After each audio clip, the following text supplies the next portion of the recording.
Adventure clearly is dealing with uncertainty. You know, an adventure is a journey with an uncertain outcome.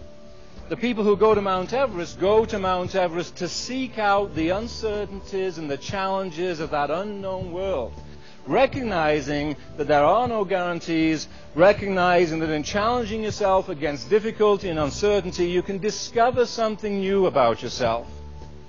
John Amatt, one step beyond. Risk, challenge, change. Leading expeditions to remote regions for more than 35 years. Exploring some of the most extreme landscapes on the planet. John Amatt, part of the first team to climb Europe's steepest mountain face, the 5,000-foot Troll Wall. Leader of the first Canadian expedition to reach the summit of Mount Everest. Going one step beyond. Taking the risks that lead to change.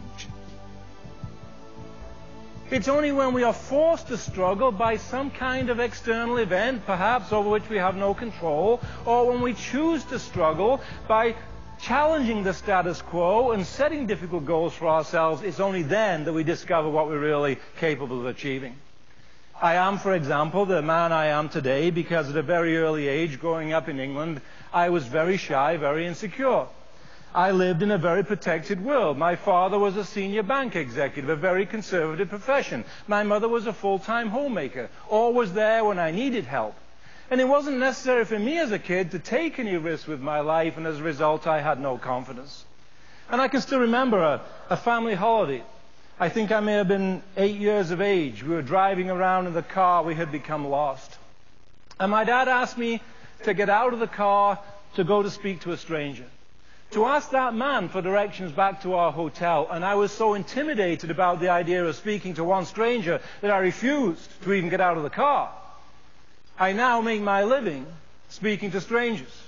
I've created a strength out of what had been a limitation by acknowledging that weakness and by challenging it and myself against increasing difficulty on mountains all over the world.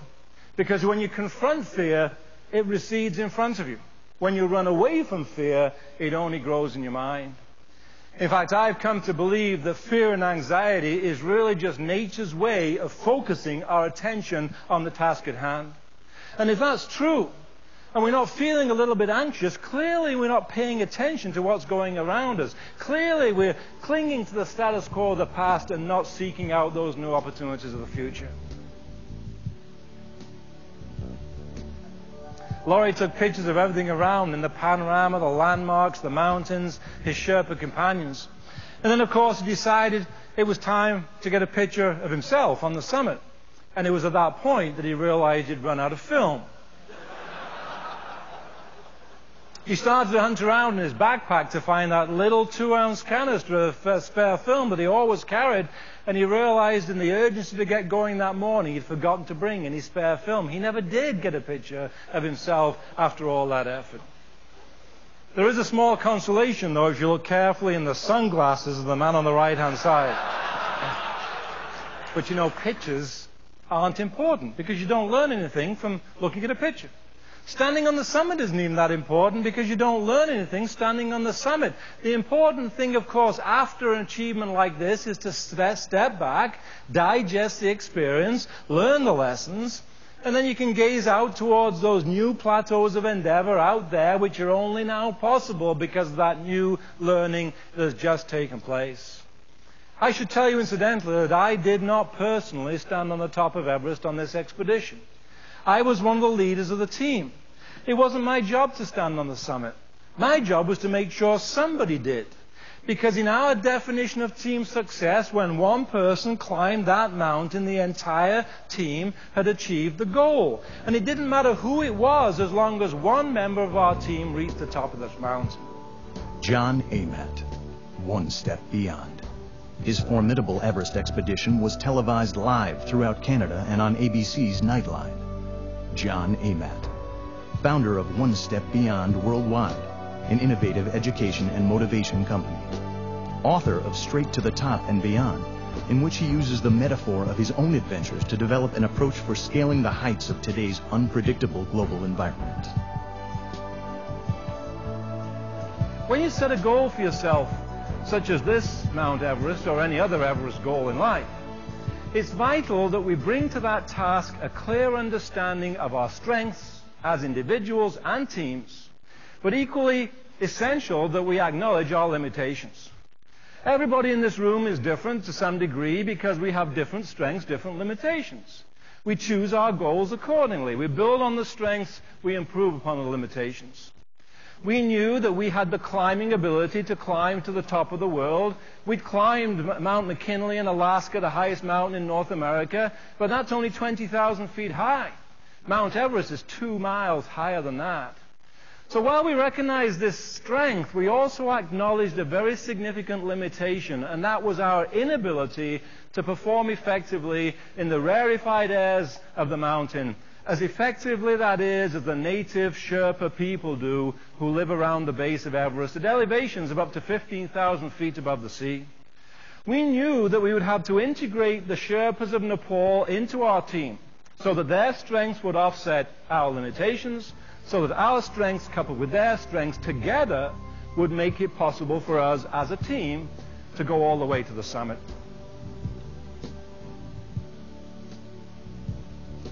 Aldous Huxley, the writer, also said experience is not what happens to you. He said experience is what you do with what happens to you.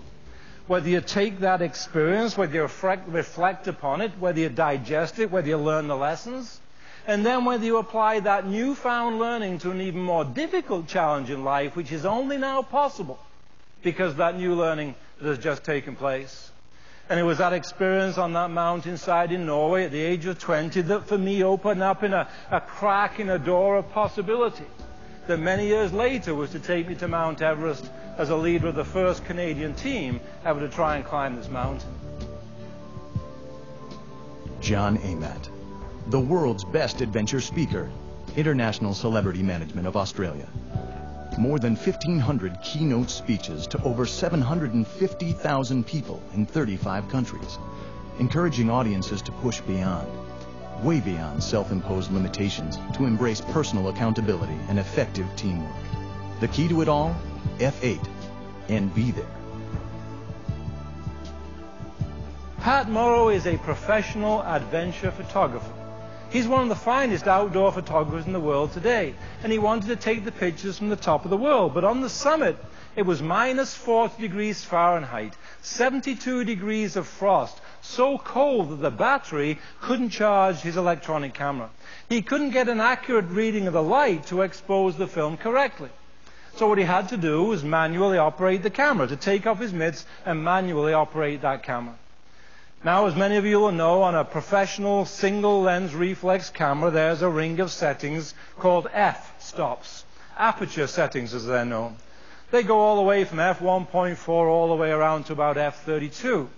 In any one situation, only one of those settings can be absolutely correct to expose the film correctly to the light in that situation. So what Pat Morrow had to do was to take multiple pictures of the same view, each one with a slightly different setting of that exposure meter, by bracketing all the exposures, knowing he'd get one and only one perfect picture. And it was that focus, that concentration, that discipline in the sub-zero temperatures that brought back some of the best pictures ever taken from the top of the world. Many people have asked him since how he takes these pictures, and he has a very simple answer. He says F8 and be there is how you take great photographs. F8 the camera to expose the film correctly to the light, and then be there in the right place to click the shutter. It's that simple. But you know, if there's only one thing you take away from this presentation, I hope it'll be that phrase. Because to me, metaphorically speaking, F8 and be there is going to be the key to success in the changing times to come. Because just as Pat Morrow has to F8 his camera to expose the film correctly to the light, so do we have to F8 our minds. We've got to expose our minds correctly to the world in which we live, but then we've got to be there in that world of today. Because the way we did things in the past aren't working necessarily anymore, because the world has changed and we must change with it.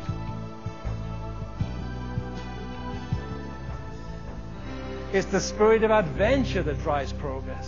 It's the spirit of adventure applied to everyday life.